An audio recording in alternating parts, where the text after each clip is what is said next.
வணக்கம் நேர்களே, மயிலாடுதுறை செய்தி சேனலுக்கு உங்களை அன்புடன் வரவேற்கிறேன். தொடர்ந்து செய்திகளை பார்ப்போம். அமெரிக்காவில் ஒரே கட்டடத்தில் வாழும் நகரம். அமெரிக்காவின் அலாஸ்கா மாநிலத்தில் உள்ள விட்டர் என்ற சிறிய நகரம் ஒரே ஒரு பெரிய கட்டடத்தில் அனைத்து மக்களையும் கொண்டிருப்பது ஆச்சரியமாக இருக்கிறதா? அதற்கான காரணம் மற்றும் அந்த கட்டடத்தில் உள்ள வசதிகள் பற்றி பார்க்கலாம். அலாஸ்காவின் பெரும்பாலான பகுதிகள் பனியால் மூடப்பட்டிருக்கும்.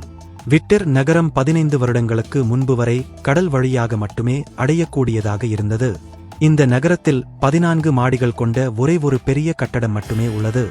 அதிக குளிர் காரணமாக மக்கள் பெரும்பாலும் இந்த கட்டடத்திலேயே வாழ்கின்றனர்.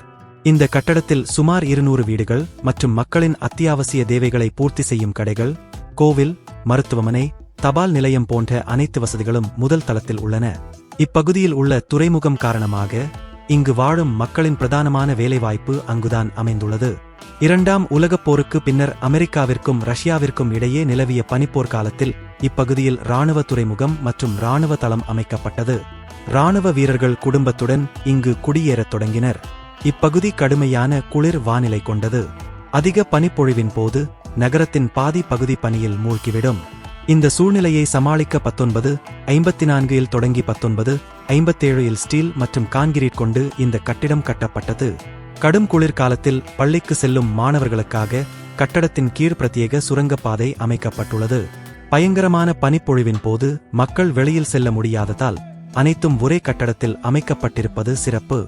இந்த கட்டடம் அலாஸ்காவின் வரலாற்றை பறைசாற்றும் ஒரு சின்னமாகவும் திகழ்கிறது. அலாஸ்காவின் விட்டர் நகரம் கடுமையான குளிர் மற்றும் பனிப்பொழிவு காரணமாக ஒரே ஒரு கட்டடத்தில் அனைத்து மக்களையும் கொண்டிருப்பது ஒரு தனித்துவமான அம்சமாகும். நமது இந்த காணொளி இத்துடன் நிறைவடைகிறது.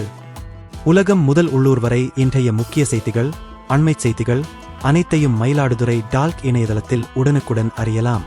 உங்கள் ஆதரவை லைக், கமெண்ட், ஷேர் செய்து தொடரலாம்.